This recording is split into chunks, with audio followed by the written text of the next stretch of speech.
On the end of the cab, you see the roof arch, which is made of bent wood, and I have a feeling it was elm, the original. Here's a piece of the original, which, as you can see, is pretty badly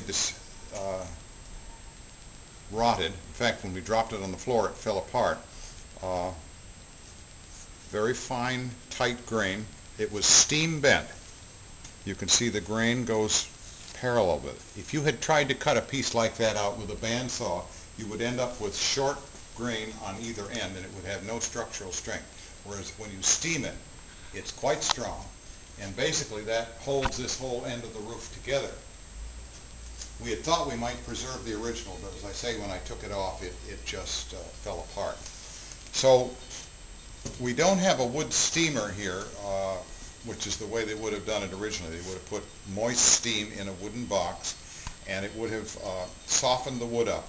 It takes about an hour to the inch, was the old way of the old rule of thumb. And what we did was we boiled it. We put it in a piece of pipe with a propane flame underneath it and boiled it for about an hour and a half, and it was soft enough so that we could bend it to that, nearly that amount. But let's look at a couple of extras. We made three, one for insurance in case one broke, which they didn't.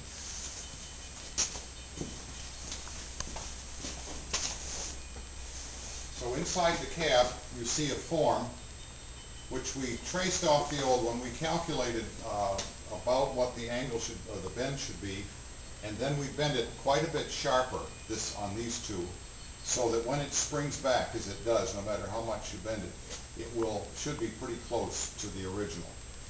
And those are made out of ash, which is the kind of wood that we have, and they did use. Ash is very tough, and it bends quite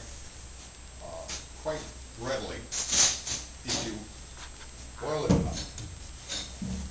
Now, one thing that you have to do when you bend something is you have to keep the grain from breaking out